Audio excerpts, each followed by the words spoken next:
All right. I believe you've won 14 of your games via the run rule. Does this team have that extra gear, that motive?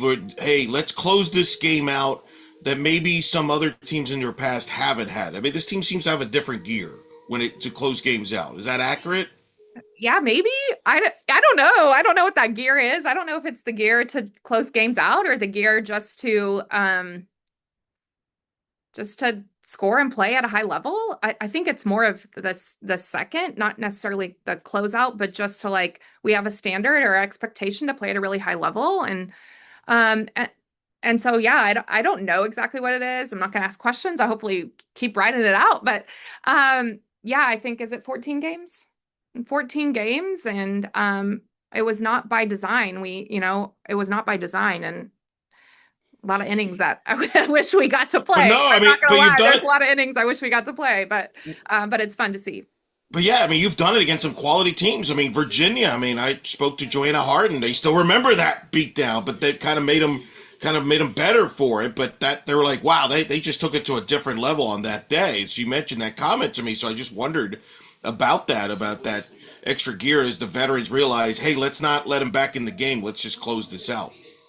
Yeah, I mean, it's got to be a piece of that, but I think more than anything, it's just like passing the bat to each other and having really great at bats. They're really talented hitters throughout, and it doesn't even there's not a let up when we get our, you know, 1 through 9, 1 through 10, but then when we get those other hitters in, there's no let up there either. And so it's just I think they're prepared, they're confident, they want to do it for each other, and if it's another gear, great. But I think it's just like the gear of like just wanting to compete at a high level more than anything. You highlighted what makes a Georgia offense really good. What's the challenges of preparing for a Tony Baldwin led offense? What makes him such a great hitting coach that gets his teams ready to go from an offensive standpoint?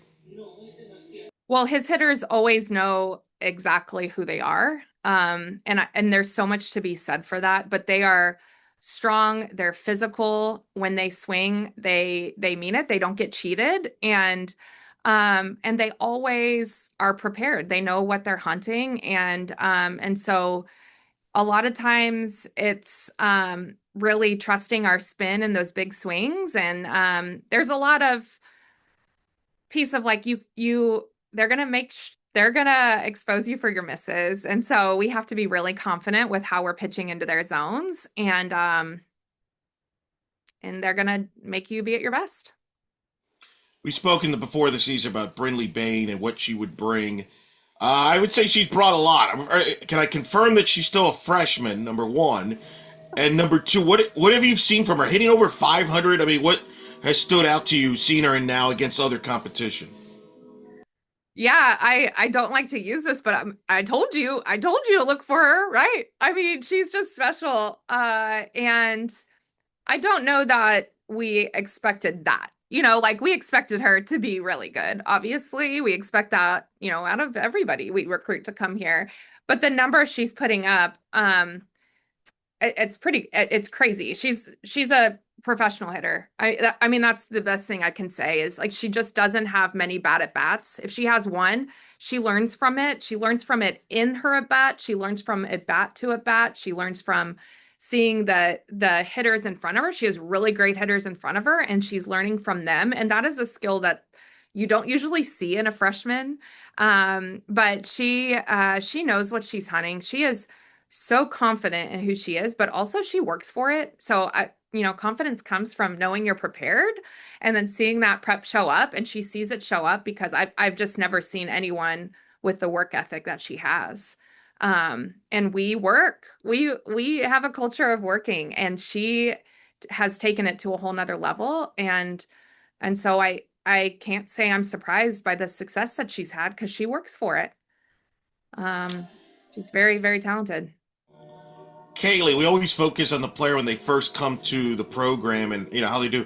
It feels to me just from the outside, she's even more comfortable this year and confident than last week. And she had a great year last year, so I'm not saying, but she's even taking it to even a higher level to her standards. Do you sense that this year in her second year?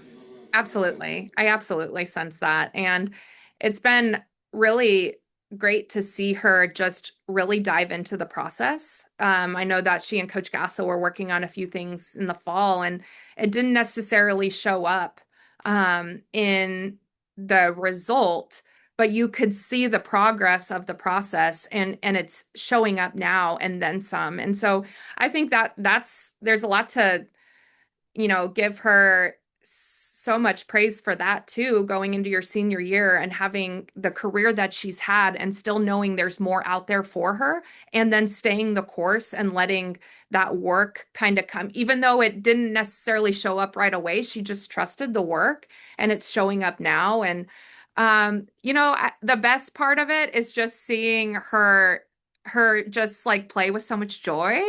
I think that one thing about Kaylee is that she's always steady Eddie, like she's just like super steady, and she hasn't always played with a ton of expression. And I just remember I like have this vivid picture in my mind of this picture of her from the Omaha game, and she has just this massive smile. And I sent it to her. I'm like, this picture, because that's what we like to see, is like all that prep, all that process of really getting in the weeds and like really getting just that joy of just performing and enjoying it. And that was a long answer to say that I'm just really happy for her and I'm proud of her. My last question there. What's it? Give me an area in this series that not really a lot of people are going to focus on, but you think will make the difference that you as coaches know that's a key part of this series. The defense. I mean, both teams can flat swing it. I think both teams have a lot of arms that they're relying on, that complement each other really well.